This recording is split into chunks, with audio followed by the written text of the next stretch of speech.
जैसा कि आप देख रहे हैं कि हम आज मना रहे हैं हिंदी दिवस। हिंदी दिवस क्यों मना रहे हैं? सीधी सी बात है कि आज 14 सितंबर है और आज के दिन संसद में हिंदी को राजभाषा का दर्जा प्राप्त हुआ था। हमारे चैनल का जैसा कि आप देख रहे हैं ओपन डोर नाम है। यह बहुत सारे लोग कह सकते हैं कि साहब चैनल का नाम अंग्रेज़ी में है और बात हम हिंदी की कर रहे हैं। क्यों साहब, ये हो सकता है ना? तो मैं सबसे पहले मैं आपको अपने साथियों का परिचय करा देता हूँ। मेरे साथ बैठे हुए हैं आलोक त्यागी जी, आप शिक्षक हैं। साथ में बैठे हुए हैं मनोज त्यागी जी, आप गीतकार हैं। और सौरभ भारद्वाज जी जो इस चैनल और अखबार के प्रबंध संपादक हैं। तो ये टीम आप लोगों के सामने बैठी हुई है। हम लोग हिंदी पे चर्चा करेंगे और हिंदी पे चर्चा करने के लिए आप बिल्कुल यह मान लीजिए कि हम किसी दूसरी भाषा का विरोध नहीं कर रहे हैं। हम अपनी हिंदी को कैसे बढ़ाया जा सकता है और हिंदी में क्या हुआ, क्या इसका इतिहास क्या रहा, तमाम चीज़ें हैं जो चर्चाओं में आएंगी। और फिर एक प्यारा सा गीत सुनेंगे मनोज त्यागी जी से। तो सबसे पहले मैं बात करता हूँ आलोक जी से। आलोक जी, आपका क्या मानना है हिंदी के लिए? देखिए, जहाँ तक हिंदी की बात है, हिंदी आज की तारीख में पूरी दुनिया में छाई हुई है। हम अगर आंकड़ों की बात करें तो लगभग 54 करोड़ लोग भारत में या विदेश में या जहाँ जहाँ भारतीय रहते हैं लोग वो बोलते हैं। और भारत की स्थिति की अगर हम बात करें तो भारत की 70% जो जनसंख्या है वो हिंदी बोलती है, समझती है या उसको लिखती है। तो हिंदी अब मोहताज नहीं रह गई है। हिंदी अब ऐसी भाषा नहीं रह गई है कि किसी के बैसाखियों पर चलने वाली भाषा हो। वो अपने आप में मजबूत है, सुदृढ़ है। ये बहुत अच्छी बात है कि आज राजभाषा का दर्जा हिंदी को प्राप्त है, लेकिन हमें विशेष खुशी जब होगी जब ये राष्ट्रीय भाषा बन जाएगी। वाह! जैसे कि आलोक जी ने बताया कि हिंदी बोलने और समझने वाले 54 करोड़ है, तो दर्शकों मैं आपको एक सूचना दे दे रहा हूँ। देखिए, यह पत्रिका है हमारे पास मनमीत का यह अंक है, हिंदी विशेषांक है। एक बड़े विद्वान हैं जयंती प्रसाद नौटियाल, उनका सर्वेक्षण है कि आज पूरी दुनिया में लगभग 1 अरब लोग हिंदी बोलते हैं, समझते हैं। 1 अरब में वो लोग भी शामिल हैं जो उर्दू बोलते और हिंदी समझते हैं। तो दर्शकों, उर्दू और हिंदी, अगर आप लिपि की बात छोड़ दीजिए तो एक जैसी ही भाषा दिखाई देती हैं। तो इसलिए हम पाकिस्तान, बलूचिस्तान, अफ़गानिस्तान, भारत, बांग्लादेश, नेपाल, श्रीलंका, भूटान, म्यांमार, रंगून, ये जितने भी देश हैं अधिकांश, ये तो है ही आलोक जी। जी। इसके अलावा बहुत सारी जगह, जैसे सूरीनाम है, तो टोबैको है, बहुत सारी जगह ऐसी हैं कि जहां अंग्रेज़ भारतीय मजदूरों को गिरमिटिया बना करके ले गए थे। विशेष रूप से भोजपुर क्षेत्र के, उसमें बिहार आता है, पूर्वी उत्तर प्रदेश आता है, उन लोगों को ले गए थे। तो आज वहाँ वो लोग राजनीतिक पदों पर बड़ा अच्छा काम कर रहे हैं और हिंदी का प्रचार प्रसार कर रहे हैं। एक बात तो ये है। दूसरी बात ये है कि हमारे जो पढ़े लिखे युवा अमेरिका चले गए, इंग्लैंड चले गए, तो उनकी संख्या इतनी अधिक हो गई है कि आज विदेशों को अपने विश्वविद्यालयों में अंग्रेजी विषय की शिक्षा देनी पड़ रही है। तो हिंदी बढ़ रही है लगातार। दूसरी बात, मुझे ऋषभदेव शर्मा जी की एक बहुत अच्छी लगती है। उनकी खोज भी है और उनका अनुभव भी है कि हिंदी कंप्यूटर मित्र भाषा है। दूसरी भाषाओं में परेशानियां हो जाती हैं हिंदी में काम करने के लिए, लेकिन कंप्यूटर को हिंदी भा गई है। उसका एक बड़ा कारण यह है कि जब आप बोलते हैं, बहुत सारे लोग होते हैं ना टाइप नहीं कर पाते, सौरभ जी, तो वो बोल करके टाइप करते हैं। बोलने में अंग्रेजी में आप लेफ्टिनेंट बोलेंगे तो वहाँ एफ दिखाई देगा। इसी तरह से बट और पुट में अंतर हो जाएगा, उच्चारण में और लिपि में फर्क हो जाता है। लेकिन हिंदी जो बोली जाती है वही लिखी जाती है। तो जब हम कंप्यूटर का स्पीकर ऑन जो टाइपिंग वाला टूल्स होता है उसको ऑन करके बोलते हैं तब वही भाषा हमारी हिंदी लिखी जाती है। बिल्कुल। तो मैं अगला सब बात करेंगे मनोज जी से। मनोज जी, आप चूँकि हिंदी क्षेत्रीय हैं और अच्छा गीत भी लिखते हैं, आप प्रसिद्ध हैं, गीतकार हैं, आप साहित्यकार हैं, कैसा लगता है आपको हिंदी का भविष्य? देखिए, जहाँ तक मेरा सवाल है, हिंदी का भविष्य तो उज्जवल है ही। इसमें सबसे बड़ा जो योगदान है हिंदी को बढ़ाने में, वो हमारी हिंदी फिल्मों का है। अभी देखिए कि कोई भी आप दक्षिण भारत की फिल्म देख लीजिए, आजकल सारी हिंदी में डब होकर आ रही हैं, एक से एक अच्छी फिल्म है। और दूसरे बात यह है कि इसको बढ़ाने के लिए ऐसे ऐसे लोग भी आए हैं, जैसे एक कामिल बुल्के, जो फादर कामिल बुल्के जब वहाँ विदेश से आए थे, तो वो उस समय ईसाई मिशनरीज का प्रचार करने के लिए आए। जब मुंबई में पहली बार उतरे, तो उन्हें या तो वो वहाँ की भाषा आती थी या इंग्लिश आती थी, हिंदी नहीं जानते थे वो। उन्होंने एआ की किताब खरीदी और एआ की किताब खरीद कर उन्होंने और हिंदी को पढ़ना शुरू कर दिया। जब उन्होंने हिंदी पढ़नी शुरू कर दी तो उनके सामने रामचरितमानस आया। आपको यकीन होगा उस समय का, मुझे याद है कि उसमें रामचरितमानस के अंदर जो कई घटनाएं ऐसी हैं जो विलुप्त हैं, सीधी तुलसीदास जी ने नहीं लिखी, उन्होंने उनकी खोज भी की। उस समय उनके पास में 1000 लेटर पर डे रामचरितमानस के बारे में आते थे। और ये गर्व की बात है, 1942 में जब मॉरिशस में हिंदी सम्मेलन हुआ तो वो यहाँ से प्रतिनिधित्व करने के लिए गए। तो उस समय जो है वो पहले फादर कामिल बुल्के के बजाय बाबा कामिल बुल्के बन गए। तो ऐसे ऐसे लोग हमारे यहाँ आए हैं कि जिन्होंने हिंदी का बड़ा प्रचार किया। मॉरिशस में देख लीजिए आप कि अभिमन्यु अनंत जो बहुत बड़े राइटर हैं हिंदी के, वो आज भी लिख रहे हैं। तो ये बहुत जो है चलता रहता है और हिंदी तो कभी पीछे हटने की वाली बात ही नहीं होने की। तो ये जैसे कि बताया, फादर कामिल बुल्के का जिक्र आपने किया, इसमें कोई दो राय नहीं है। आज हमारे पास मित्रों, अगर आप दिखाएं तो 3-4 किताबें हमारे पास हैं। अंग्रेज़ी हटाओ क्यों और कैसे, यह पुस्तक है वेद प्रकाश वैदिक की लिखी हुई है। वेद प्रताप वैदिक, और वेद प्रताप वैदिक वह नाम है जो मेरे ख्याल से राजनीति विज्ञान से उनकी पीएचडी थी, सौरभ जी। उनके विश्वविद्यालय ने कह दिया था कि यह पीएचडी अंग्रेजी में जमा होनी चाहिए।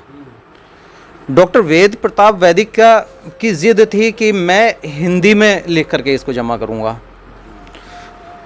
उनको निकाल दिया गया यूनिवर्सिटी से, जिसके बाद बड़ा हंगामा हुआ। उस समय के मधुले में अटल बिहारी वाजपेयी, तमाम जो चोटी के नेता थे, उन्होंने संसद में हंगामा भी किया। इसके बाद एक आंदोलन चलाया डॉक्टर वेद प्रताप वैदिक ने, और कई बार जेल भी गए। मध्य प्रदेश के आप रहने वाले हैं, आपने बहुत सारी चीज़ें लिखी हैं, लेकिन आपने एक बात कही है कि अंग्रेज़ी हटाओ क्यों और कैसे, अंग्रेजी को क्यों हटाया जा सकता है और कैसे हटाया जा सकता है। यह बात क्यों आई, मैं थोड़ा सा प्रकाश डालता हूँ, फिर सौरभ जी आपके पास आता हूँ। चूँकि 14 सितंबर सन 1953 में हमारी हिंदी को, जो जनमन की भाषा थी, जो राष्ट्र की भाषा थी, उसको राजभाषा बना दिया गया।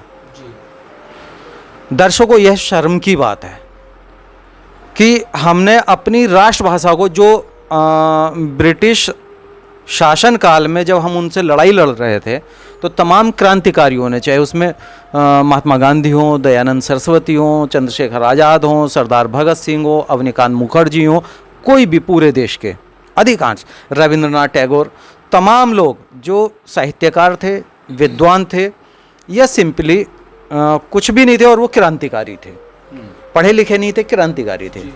इसके बावजूद सब लोग हिंदी को बढ़ावा देने के पक्ष में थे।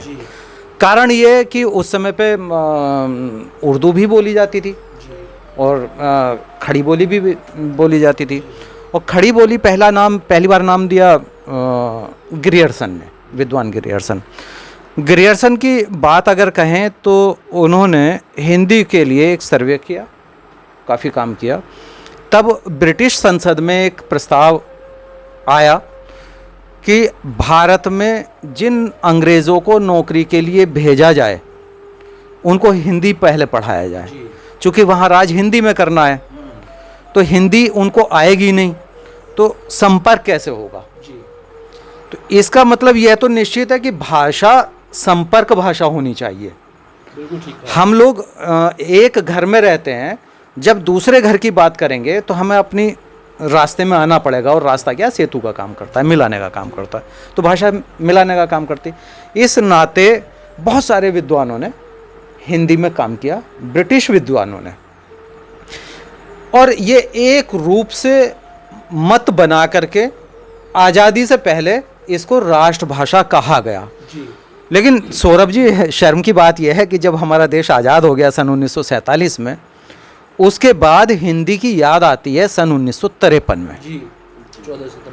14 सितंबर 1953 को एक बिल पास होता है और उसमें राजभाषा का दर्जा दिया जाता है। राजभाषा से मतलब यह है कि स्टेट के जितने भी काम होंगे, राज्य के जितने भी काम होंगे, फाइलें होंगी, ये होगा वो होगा, तो उसमें हिंदी को अपनाया जाएगा।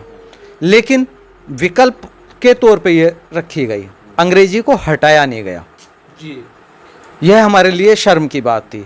और सन 1953 में जो गलती हुई, उसके बाद तमाम सरकारें आईं और गईं, लेकिन हिंदी को वो सम्मान नहीं मिला जो सन 1947 में आज़ादी के तुरंत बाद मिल जाना चाहिए था। तो इस विषय में अब सरकार को क्या करना चाहिए, इस विषय में थोड़ा सा आप किस तरह से हम लोग एक आंदोलन चला सकते हैं, सरकार से मांग रख सकते हैं, या जो हम अंग्रेजी को हटाने के पक्ष में नहीं है, लेकिन हमारी हिंदी को तो सम्मान मिले। तो आपका क्या कहना है? सर्वप्रथम तो ये कि हिंदी को राजभाषा का दर्जा दिया गया, ये वाकई शर्म की बात है। इसे तभी अगर राष्ट्रीय भाषा का दर्जा दे दिया जाता तो शायद हम कह रहे हैं आज ये डेवलप कर रही है, तो डेवलप कर रही है नहीं कहते, हम कहते डेवलप हो चुकी है। ठीक है ना। इसके लिए मैं सर्वप्रथम उन्हीं लोगों को दोष देना चाहूँगा जो आज़ादी से पहले भी और आज़ादी के बाद भी मुख्य धारा में रहे, बिल पास कराने में रहे, संसद में रहे। मैं उन्हीं माननीयों में से, मैं सब पर आरोप नहीं लगाना चाहता, उन्हीं माननीयों ने राजभाषा का बिल पास करा, और आज संसद में कुछ माननीय उनमें से ऐसे हैं जो इंग्लिश में बहस करते हैं, किसी और लैंग्वेज में करते हैं। तो ये बड़े शर्म की बात है। इससे मैसेज लो जो तबका हमारा जो उससे नीचे आते हैं उन पर बड़ा गलत जाता है। लेकिन उन्हीं में कुछ माननीय ऐसे हैं कि जिन्होंने भारत का प्रतिनिधित्व करते हुए संयुक्त राष्ट्र संघ में, जिनमें स्वर्गीय श्री अटल बिहारी वाजपेयी जी ने हिंदी में भाषण दिया, और हम बड़े गर्व के साथ कहते हैं उन्होंने दिया था। लेकिन हम कहते हैं, लेकिन हमारे परिवार भी बहुत सारे ऐसे हैं, कहना बहुत अलग बात है, लेकिन जब हमारा कभी बच्चा जाता है तो हम भी महसूस करते हैं वो इंग्लिश पहले सीखे, हिंदी बाद में सीखे। तो हमारा कहना ये है कि कुछ सरकार को आगे बढ़ना चाहिए, कुछ हम लोगों को आगे बढ़ना चाहिए, ताकि जो है एक हिंदी को हम ये ना कहें कि ये भी बढ़ रही है, ये डेवलप हो जाए, ये बहुत अच्छी बात होगी। बहुत बहुत धन्यवाद, आप सही कह रहे हैं बिल्कुल सौरभ भाई। और हम लोगों का दायित्व तो बनता ही है। सरकार किसी भी काम को तभी करती है जब आम जनता का दबाव बनता है, तो ये दबाव तो हमें बनाना पड़ेगा। जैसे कि कुछ लोगों ने कहा था कि हमारे अखबार का नाम आप देख रहे हैं ओपन डोर, अखबार का नाम अंग्रेजी में है लेकिन हमने इसको हिंदी में लिखा है। इसके अलावा एक बात ये भी है, हम कभी अंग्रेजी को या किसी भी भाषा को हटाने की बात नहीं कर रहे हैं। इसलिए नहीं कर रहे हैं कि अगर हम दूसरी भाषाओं को नहीं जानेंगे तो मुझे लग रहा है कूप मंडूक हम हो जाएंगे। दूसरे के विचारों को जानना और उसकी भाषा को जानना, ये हमारे विस्तार को उत्पन्न करता है कि अगर आज हमारे लोग अंग्रेजी नहीं जानते होते तो हो सकता है कि अमेरिका और इंग्लैंड में इस्टेब्लिश नहीं होते। तो तमाम चीज़ें हैं, लेकिन फिर भी अपनी माँ होती है, मौसी मौसी होती है, या रास्ते में चलते हुए आप किसी को भी माँ ही कहेंगे, बड़ी उम्र की कोई महिला है तो वही भाषा हमारी माँ होती है। तो दूसरी बात यह है कि हिंदी भारत की तमाम क्षेत्रीय भाषाओं के शब्दों को अपना रही है। बिल्कुल सही कहा। दर्शकों, मैं आपको सीधे बता रहे हैं कि आप केरल जाइए, तमिलनाडु जाइए, तेलंगाना जाइए, ये वो भाषी क्षेत्र हैं जहाँ एक लंबे समय तक हिंदी कम बोली जाती थी। लेकिन आलोक जी, साउथ में दक्षिण भारत हिंदी प्रचार सभा ने बड़ा काम किया है। वो दक्षिण प्रचार सभा की बात मैं कर रहा हूँ, फिल्म की बात नहीं कर रहा हूँ। तो उसने बड़ा काम किया और घर घर से वो छात्रों को लेकर आए, उन्होंने हिंदी पढ़ाया। और आज सच्ची बात यह है कि हिंदी भाषी क्षेत्र के लोग उतनी अच्छी हिंदी नहीं बोल पाते हैं सौरभ जी, जितनी अच्छी हिंदी साउथ के लोग बोलते हैं। जी, हिंदी भाषी क्षेत्र के लोग इंग्लिश की तरफ बढ़ रहे हैं और जबकि साउथ के लोग हिंदी की तरफ बढ़ रहे हैं। ये एक अंतर मैं महसूस कर रहा हूँ। तो एक चर्चा और करते हैं, यहाँ बात निकल के आ गई कि हम लोग भाषाएं, दूसरों की भाषाएं कब अपनाते हैं, ये एक रहस्य है। क्यों अपनाते हैं, आप कुछ प्रकाश डालेंगे? दूसरों की भाषाएं हम इसलिए ये लोग अपनाना चाहते हैं कि उसमें अपना क्रेज़ ढूंढते हैं वो, कि हो सकता है कि इंग्लिश में बोलने से तुम्हें जो बहुत बड़ी बात मिल जाए। सबसे पहले मैं इस बारे में एक और बात बता दूं आपसे कि इसमें मुझे याद आ रहा है कि स्वामी विवेकानंद ने जो शिकागो में जो भाषण दिया था, वो 11 सितंबर 1955 को उन्होंने कहा था कि बहनों और भाइयों। तो सबसे बड़ी बात ये थी कि पहली बार शायद वो जो हिंदी का जो उन्होंने शुरुआत की थी सबसे पहले स्वामी विवेकानंद ने। दूसरी बात मैं ये कहना चाहूँगा कि इसमें सबसे बड़ा काम दुष्यंत कुमार ने भी किया है। हिंदी में गज़ल लिख के उन्होंने, दुष्यंत कुमार ने ये बहुत बड़ा काम किया है जो पूरी दुनिया में मशहूर हो गए हैं। दूसरी बात ये है कि हमारी जो भाषा है बिजनौर की, वो विशेष रूप से अमीर खुसरो की देन है। जो बिजनौर की भाषा बोलते हैं वो अमीर खुसरो की देन है, और ये भी बहुत बड़ी बात है। तो कई लोग ऐसे आए हैं कि जिन्होंने हिंदी को बढ़ावा दिया है। धन्यवाद। आप ठीक कह रहे हैं कि लोगों ने बढ़ावा दिया है, लेकिन ऐसा नहीं है कि दुष्यंत कुमार जी के बाद हिंदी आई। नहीं, वो तो है ना, राम सहाय थे, तमाम साहित्यकार, रामधारी सिंह दिनकर थे, राम अवतार त्यागी थे, तमाम साहित्यकार थे, बाबा नागार्जुन थे, तमाम साहित्यकार उस समय, क्यों आलोक जी? बिल्कुल सही उस समय पे तमाम साहित्यकार थे। और अमीर खुसरो की आपने बात की, तो अमीर खुसरो की जहाँ तक बात है, उन्होंने ये किया, हिंदी को नहीं किया, उन्होंने ये किया कि हिंदवी एक नाम दिया जी, और अरबी, फारसी और खड़ी बोली, ब्रज बोली, इनको सबको मिलाने का एक काम किया। तो बिजनौर के परिवेश में उसको कहना ठीक नहीं है मेरे परिवेश में ही है, लेकिन काम जब हम हिंदी की बात करते हैं, काम किया, आप भी कर रहे हैं, हाँ, मैं भी कर रहा हूं। आप भी कर रहे हैं, हम भी कर रहे हैं, सभी लोग कर रहे हैं। लेकिन हाँ, अमीर खुसरो की बड़ी देन है, इसको भी नहीं नकारा जा सकता। दूसरी बात आलोक जी ये है, अभी एक सवाल आया था जहन में कि हम दूसरे की भाषा क्यों अपनाते हैं?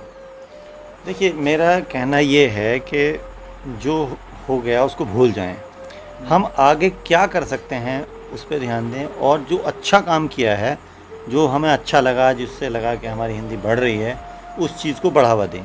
जैसे मुंशी प्रेमचंद जी थे, उन्होंने जब कहानियाँ लिखी तो अपने गांव के ही उन्होंने जो है सारे जो चरित्र लिए, चाहे वो हरकू लिया हो या नहीं आलोक जी, ये आपका जवाब बिल्कुल सही है। और आप ये हिंदी को बढ़ाने की बात हो गई है। हाँ। हम हिंदी में बोलने में, लिखने में हमें शर्म नहीं करनी चाहिए। एक सवाल है, परेशान करता है कि हम दूसरे की भाषा क्यों अपनाते हैं। मैं जैसे कहता हूँ कि जब एक मुस्लिम परिवार, जहाँ कोई बाप नहीं पढ़ा हुआ, बच्चा नहीं पढ़ा हुआ, पड़ोस में भी कोई पढ़ा हुआ नहीं, लेकिन उसकी शादी का कार्ड जब छपता है तो वो अंग्रेजी में छपता है, हाँ, या उर्दू में। उर्दू में छपेगा तो बहुत अच्छी बात है, भाई अपनी भाषा है, हम लोगों की भाषा है उर्दू, लिपि अलग हो गई, अलग बात है, लेकिन वो अंग्रेजी में छपता है। जो पढ़ना भी नहीं जानते हैं, वही हमारे यहाँ भी होता है। बहुत सारे लोग एप्लीकेशन लिखते हैं, प्रार्थना पत्र लिखते हैं, तमाम काम करते हैं, तो वरीयता अंग्रेजी को देते हैं। या हमारे यहाँ भी एक रिक्शा चलाने वाले का बच्चे के लिए जब प्रवेश की बात आती है तो कोशिश होती है कि अंग्रेजी माध्यम में जाए। तो सौरभ जी, मुझे ये लगता है, एक कहावत है ना गांव में, जिसकी लाठी उसकी भैंस। तो जो मजबूत होता है, जो हम पे डंडे बजाता है, तो उसकी भाषा तो हमें बोलनी ही होगी। नहीं बोलेंगे तो पिटेंगे। ऐसा नहीं है। दूसरा इस डर से भारतीयों ने ब्रिटिश शासनकाल में अंग्रेजी को सीखना शुरू किया। बिल्कुल। अगर वो ऐसी बात इसलिए है कि अगर वो अंग्रेजी सीखना शुरू नहीं करते तो मैकाले ने हिंदी पद्धति के सारे विद्यालय बंद करा दिए, मैकाले ने किया है। कॉन्वेंट स्कूल शुरू करे, या तो आप अनपढ़ रहो या अंग्रेजी पढ़ो, बिल्कुल, मैकाले ने कहाँ विकल्प था हमारे पास। हाँ, बिल्कुल बिल्कुल, मैंने पढ़ा है। बिल्कुल सही तो- बात है। दूसरा ये कि हम इतने मजबूत तब हो पाएंगे जब हम अपनी भाषा को गर्व के साथ अपनाएंगे, बिल्कुल बिल्कुल हम शर्म नहीं करेंगे। तो मुझे लग रहा है कि आज हमें मजबूत होने की ज़रूरत है, और आज हम इतने मजबूत हुए हैं कि विदेशी कंपनियों को जो कंप्यूटर बनाती हैं, सॉफ्टवेयर बनाती हैं, उन्हें हिंदी को ध्यान में रखना पड़ता है, क्योंकि आज हिंदी दुनिया का सबसे बड़ा बाजार है। एक समय था मंदारन सबसे बड़ी भाषा होती थी, चीनी, आज हिंदी सबसे ज़्यादा बड़ी भाषा है। देखिए उसमें हिंदी में जैसा नारायण है तो नारायण ही लिखा जाएगा, जबकि उर्दू में नारायण हो जाता है ना। चलिए खैर, एक चीज़ और मैं बताता हूँ आपको। मेरे पास दो पुस्तकें और हैं मनमीत के और इसके अलावा। एक तो है राष्ट्रभाषा तथा भारतीय भाषाएं। जी जी। इस पुस्तक में प्रयास किया है लेखक ने कि तमाम भारतीय भाषाओं को अपनी राष्ट्रभाषा के साथ कैसे तारतम्य होता है, क्या क्या शब्द हैं कि वो तमाम चीज़ें। दूसरी एक पुस्तक है मेरे पास, राष्ट्रभाषा विहीन राष्ट्र। ये गोपाल राव एकबोटे जो मुख्य न्यायाधीश रहे हैं आंध्र प्रदेश के हाई कोर्ट के। अब देखिए, एक तेलंगाना का, आंध्र प्रदेश का एक व्यक्ति, एक विद्वान जज जो न्यायाधीश थे, जिनका हिंदी से मुझे लग रहा है कि बहुत ज़्यादा वास्ता नहीं रहा होगा, वह व्यक्ति जब इस पुस्तक को लिखता है राष्ट्रभाषा विहीन राष्ट्र, जी, क्या बात है। तो ये क्या हम लोगों के लिए शर्म की बात नहीं है? बिल्कुल शर्म की बात, बिल्कुल शर्म की। वो व्यक्ति जिसकी शिक्षा अंग्रेजी में हुई, जी अंग्रेजी में काम किया, जी, और वो व्यक्ति हमें झंझोड़ता है अपनी राष्ट्रभाषा को के लिए। बहुत बढ़िया। हम ऐसे देश में रहते हैं जिस देश की कोई राष्ट्रभाषा ही नहीं है, जी और जिस देश की राष्ट्रभाषा नहीं होती उस देश में बहुत सारी व्याधियां तो खुद चली आती हैं, चलिए आते हैं, सही बात है, क्योंकि हम अपनी बात किसी से नहीं कह पाते, दूसरे की सुन नहीं पाते। सही बात। तो ये तमाम चीज़ें हैं। तो आलोक जी, हम ऐसा कौन सा रास्ता है कि हम हिंदी भाषी लोग, तो हम चूँकि पैदा हिंदी में होते हैं, सोचते हिंदी में हैं और बोलते हिंदी में हैं, तो ये तो ठीक है, लेकिन हमारे बीच से निकल करके जो लोग दूसरे बड़े महानगरों में चले जाते हैं या विदेश में चले जाते हैं और उनको फिर हिंदी बोलने में शर्म आती है, उनको हम कैसे कहें कि भाई आपका दायित्व है हिंदी को बढ़ाने का? उनको कैसे प्रेरित करें, जबकि वो कर रहे हैं? ऐसा नहीं है, सब एक से नहीं है, उनमें से बहुत सारे लोग कर रहे हैं। जैसे मैं नाम ले रहा हूँ सुधा ओम ढींगरा है, वो अमेरिका रहती हैं, संदीप त्यागी हैं, कनाडा रहते हैं, अनीता कपूर हैं, अमेरिका रहती हैं। तो तमाम लोग हैं जो विदेश में रहते हुए काम कर रहे हैं। हाँ। लेकिन ये कितने लोग हैं? हाँ, थोड़े से लोग। तो देखिए, मैं इस बारे में ये कहना चाहूँगा, हमारे भी कुछ जो रिश्तेदार कहेंगे या परिजन थे वो अमेरिका में रहे, तो उन्होंने जो हिंदी भाषी कुछ लोग थे उन्हें जोड़ा, और वहाँ पर उन्होंने जो है कवि सम्मेलन कराया या 2-4 शायर को बुलाया। तो उसके सहारे से क्या हुआ कि जो वहाँ के उनके मित्र हो गए थे, मित्र मंडली हुई थी अमेरिका की, वो भी उन्हें सुनने के लिए आई। अब उनके समझ में पूरी बात नहीं आई, तो उन्होंने धीरे धीरे धीरे उनसे पढ़ना शुरू किया।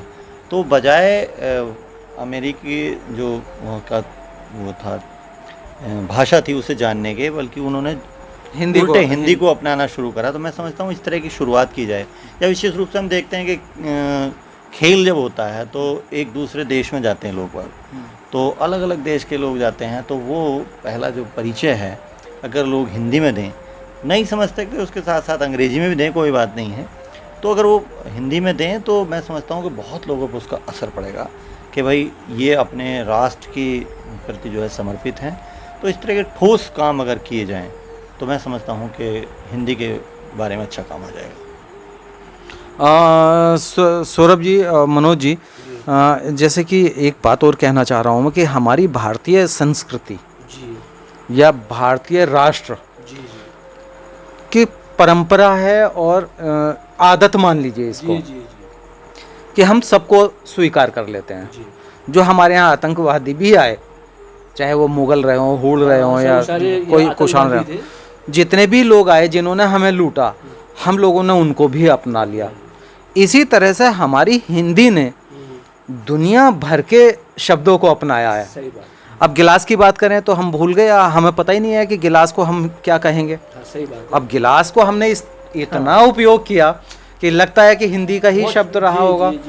तो अंग्रेजी के जिन शब्दों को हमने अपनाया, कुछ लोगों ने बड़ी आपत्तियां की कि भाई शुद्ध हिंदी लिखिए। शुद्ध हिंदी कहाँ से लाएंगे साहब? तो अब जब बात शुद्धता की आ जाती है तो फिर हम तो संस्कृतनिष्ठ हो जाएंगे ना, हम हिंदी कहाँ रह गई। सही बात है। हिंदी तो हिंदुस्तान की बात, पड़ेगा ना। हिंदी तो हिंदुस्तान की भाषा है, हिंदू ही है ये तो, ये तो हिंदुस्तानी है। और जब हम हिंदुस्तानी की बात करते हैं या भारतीय की बात करते हैं, तब सारे देश की भाषा, और जब सारे देश की भाषा की बात करते हैं तो सारी भाषाओं के शब्द इसमें शामिल होना। तो मुझे लग रहा है कि एक नाम जो दिया गया है सौरभ भाई हिंदी को, हिंग्लिश, तो मुझे लग रहा है उसमें कोई आपत्ति तो नहीं होनी चाहिए। बिल्कुल नहीं, इंग्लिश बिल्कुल आपत्ति नहीं, बल्कि बिल्कुल भी आपत्ति नहीं। हिंदी के आगे के बढ़ाने के लिए ये बहुत अच्छा है कि इंग्लिश का उपयोग किया जाए। हाँ, इंग्लिश का उपयोग किया, उसको हम एक साधन बना सकते हैं। वो साध्य नहीं है, लेकिन उसको हम साधन बना सकते हैं, इसलिए कि हमारे यहाँ जो लोग बहुत सारे अभी ऐसे हैं कि जो पढ़े लिखे भी नहीं है, वो भी उस भाषा को आसानी से समझ लेते हैं। यानी कि अंग्रेजी के शब्दों को वो भी समझ लेते हैं हमारे यहाँ, जो साक्षर हैं या साक्षर भी नहीं है। तो हम लोग आज की चर्चा बड़ी गर्मा गर्म चर्चा रही, बहुत अच्छी चर्चा ये रही। आप क्या संदेश देना चाहेंगे, और फिर आपका एक गीत हो जाए, मुझे लग रहा है। संदेश तो यही है कि हम सारे मिलके हिंदी को आगे बढ़ाएं, और आज का जो हमने चर्चा की है ये जो पूरे उसमें चल जाएगा ही। तो सबसे बड़ी बात यह है कि इसको ही हम आगे बढ़ाएं, और जो भी हम कर सकते हो हिंदी के लिए वो करें, है ना। तो एक मैं देशगान पेश कर रहा हूँ जी, स्वागत है। ये है मेरा हिंदुस्तान, मेरी आन मेरी शान, मेरा गौरव मेरा मान, ये है मेरा हिंदुस्तान। मीरा के भजनों का देश, मीर किए गज़लों का देश, खुसरो की देखो कविताई, तुलसी की रामायण आई, सूर के भक्ति गीतों में है मुरलिया की तान, ये है मेरा हिंदुस्तान, मेरी आन मेरी शान, मेरा गौरव मेरा मान, ये है मेरा हिंदुस्तान। यहाँ चले ठंडी पुरवाई, जीवन का संदेशा लाई, सावन में जब पड़ते झूले, चलते राही राह को भूले, और बहना के कच्चे धागों पर भाई है कुर्बान, ये है मेरा हिंदुस्तान, मेरी आन मेरी शान, मेरा गौरव मेरा मान, ये है मेरा हिंदुस्तान।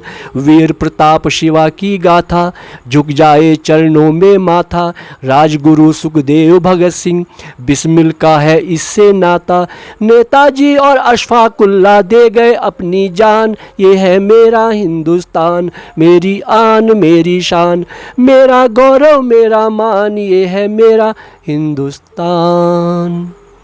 वाह, बहुत बढ़िया, बहुत सुंदर गीत आपका। तो जैसा कि दर्शकों, आज चर्चा थी हमारी हिंदी पर, और जैसा कि स्पष्ट हुआ है कि हमें दूसरी किसी भाषा से परहेज़ नहीं है। वो अपने देश की क्षेत्रीय भाषाएं हो सकती हैं या विदेशी भाषाएं हो सकती हैं। हम जितना पढ़ेंगे, जितना सीखेंगे, उतना हमारा ज्ञान विस्तार होगा। और इसी के साथ आपसे विदा लेते हैं।